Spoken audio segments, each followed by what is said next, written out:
This direct descendant of the hurricane, the typhoon and the tempest was specially designed to be flown from aircraft carriers and entered service just after the Second World War.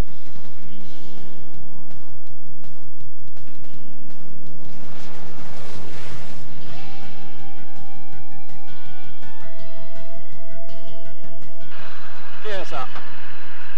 2200 RPM, engine's good, rudder, up we go. This Sea Fury is being flown by former RAF pilot Steve Nugent. And we're passing 4,000 feet. Steve's day job is piloting jumbo jets across the Atlantic. Off duty, he grabs every opportunity he can to fly this powerful warbird. Good fighter, actually one of the only piston engine fighters to shoot down a jet in Korea. But it was also a fighter bomber. It was quite sort of one of the original multi-role aeroplanes, really. Do both bombing, rocketing and air-to-air capability. Really pinnacle of piston engine fighter engineering. The engine is a Centaurus 18-cylinder sleeve valve engine. It's 54 litres with 3 litres per cylinder, generating 2,500 horsepower odd. 2-speed supercharger as well, so it's supercharged. The fuel consumption at full power is about 300 US gallons an hour. It's air cooled, which is surprising when you consider how close all these cylinders are to the edge of the cowling. It all goes in, rammed in through here and out through a small orifice at the back, giving very low drag and high speed. The propeller is Doughty Rotol, 5-blade, 14.5-foot diameter metal. It's there to soak up the 2,500 horsepower from the Bristol Centaurus. There's a number of reasons why this is 5-blade. For naval use, if it gives you better propeller tip clearance from the deck when you crash onto the aircraft carrier.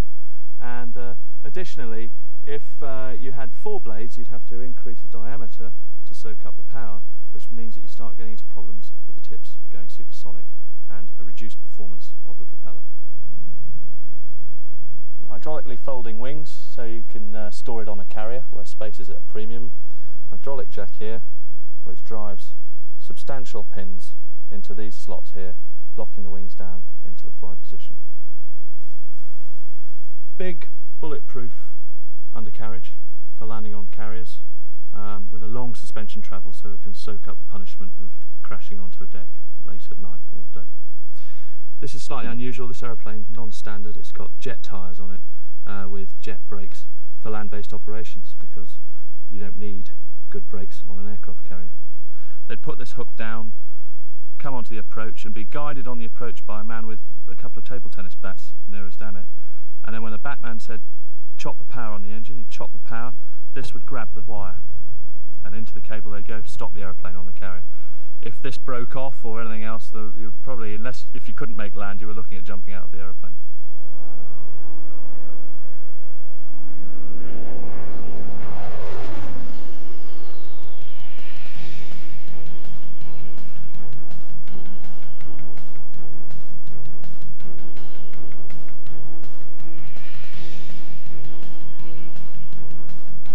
This Sea Fury was originally sold to the Royal Australian Navy in 1952. Since the 70s, it's belonged to private collectors. It has a pretty important history, particularly in air racing. It was christened the Baby Gorilla. The chap who bought it also had another Sea Fury. He deemed that a standard Sea Fury wasn't fast enough, so he managed to get a Super Constellation airliner engine bolted onto the front. It was known as the Head Gorilla, and this subsequently became known as the Baby Gorilla.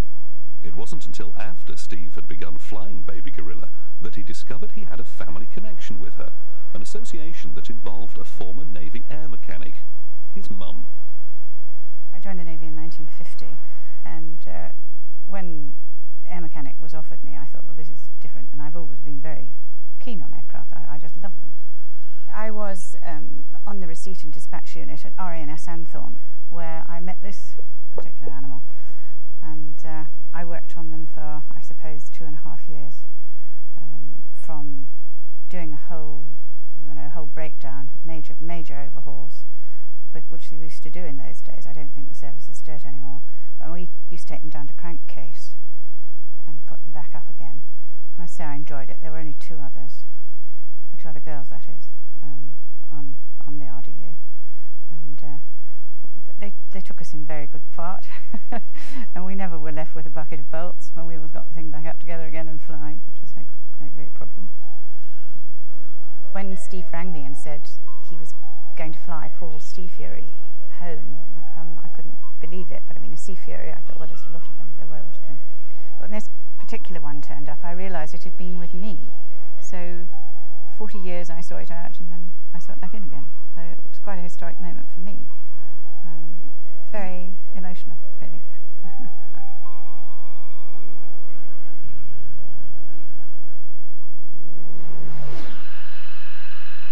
Up for a barrel roll to the right, up and rolling. Keeping the pull on, rolling out. There's a nice field, coming right. Having run his own formation flying school, Steve is well qualified to put the Sea Fury through its paces. Okay, pulling up for a loop at 350. Over the top, upside down.